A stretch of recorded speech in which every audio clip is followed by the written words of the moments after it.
Hey there, welcome to day 1394 of What You Up To Now. Sharon Horne-Ellstrom here, documenting the journey as I transition from the brick and mortar corporate world of business to the online world of business and back and forth again.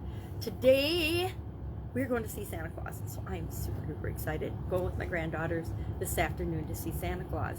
And we have an awesome Santa Claus here at the Mall of America. And of course, last year there really wasn't any Santa Claus visits with the pandemic in 2020 and everything. So this year it's especially exciting. And this is the same Santa that I took my kids to for 20 plus years. Well, I didn't take them to for 20 plus years. We went and saw that Santa for over 20 years.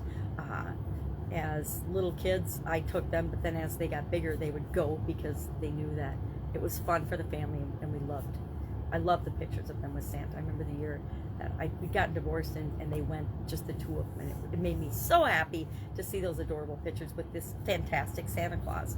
So I think Santa's in a cabin or something, so it's a COVID-safe Santa experience. I'm not sure how they do it. They do it through a window or something. So I'm curious and excited to go see how they do that. You might even get a little Christmas shopping done, because I have done virtually no Christmas shopping yet. I hate to admit that, but it's so true. Shopping is a whole new experience these days. It's pretty much all online, which is not nearly as fun as going in and seeing all the amazing Christmas decorations. All right, so what am I working on that has anything to do with online business? Because no one cares about my Christmas experience. Today, our money idiom for Supersize Your Business was 2 cents, or I've always heard it as, hey, 2 cents worth, meaning give me your 2 cents worth, or what's your 2 cents worth, or weigh in on this, give us your opinion. And we talked about how does that apply to growing and supersizing your business, and I shared at least 3 to 5 ways that does in my mind. And then I always ask for, well, what does that mean to you? Because everything, what matters is what it means to you, not what it means to me, what it means to you. But I like to think that supersizing your business and talking about idioms gets everybody thinking about, number one, looking at our business with fresh eyes from different perspectives and different ways, understanding where other people are coming from, what things mean to them, and knowing that we all have different perspective. I think it's a daily reminder that we all see things differently and we all have a different perspective based on our experiences, which makes the world absolutely awesome, right? So our No Nonsense November today, day 23, was about our beliefs, where they come from, how they develop. And one of my favorite questions I shared was, who does that belong to? Because we notice that we have different beliefs and ideas about ourselves, about the world, about situations, about events, about experiences, about feelings all the time. And sometimes those are absolutely our experiences, our feelings, the way we want to experience something. But other times we experience things in a way because we've always experienced them that way. Our belief is that we are a certain way, so therefore this is how we behave and feel and experience things. But the truth is, a lot of our beliefs we haven't consciously chosen to believe. We have all kinds of things that we say about ourselves, but are those things that we decided about ourselves, or are those things that other people told us we were and that we bought into and chose to agree with?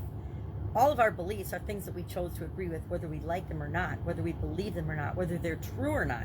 They don't even have to be true. We believe a lot of things about ourselves that are absolute lies. They're not even true, but we believe them because we've thought about them a lot and we've piled on evidence from our experiences, and so therefore they are true for us, right?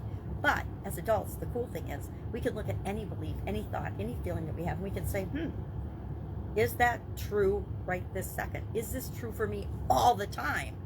Is it even founded in anything that I would choose to believe now, right now, in the position that I'm in, however old I am, however much experience I've had? And then I can go back and I can look at my previous experiences and I can say, well, am I really stupid, or did I do a stupid thing? And I've actually done a lot of smart things in my life. And so we can reevaluate. We can decide to say, well, I guess I'm not stupid. I, just like every other human being on the planet, have done stupid things, because we all do stupid things. We all do mean things. We all do judgmental things. We all make mistakes, but that doesn't mean that we are a mistake, that we are stupid, that we are judgmental, that we are racist, that we are anything that anyone else might choose to call us. It just means we might have done something that wasn't 100% congruent with how we want to be right now. So had a big discussion about that. Probably talked too long about it, but it's a huge topic, right? And it's one that the vast majority of people on this planet never even think about. We don't think about our beliefs because they're just our beliefs. They are what we think and what we feel and how we believe our life is and that we are. So the vast majority of people never even question that. They just go through life being what they've become based on all the beliefs that they've chosen to adopt about themselves and the world and everything else. But I contend that the smartest, most enlightened, best people on the planet are those that question their beliefs, question their thoughts and feelings and experiences, and learn from them, right? Not just have them and experience them and then go wait for the next change or challenge to happen, but say, okay, well, that just happened. What did I like about it? What didn't I like about it? What can I take from it that's a learning? What parts of it do I want to repeat? What do I never ever want to repeat again? And learn from that and pull out what you want to keep and then just let the rest go. So our annual challenge today, our annual centering challenge, to do one thing every day that centers us, was about basically about lifelong learning. It's from, I can't read it. It is from Joshua Sylvester, and it's in Old English, and he basically says, cease not to learn until thou cease to live. So basically, be a lifelong learner. Ask yourself every day, how can I be more learned? How can I be wiser? How can I be better? And I 100% agree with that.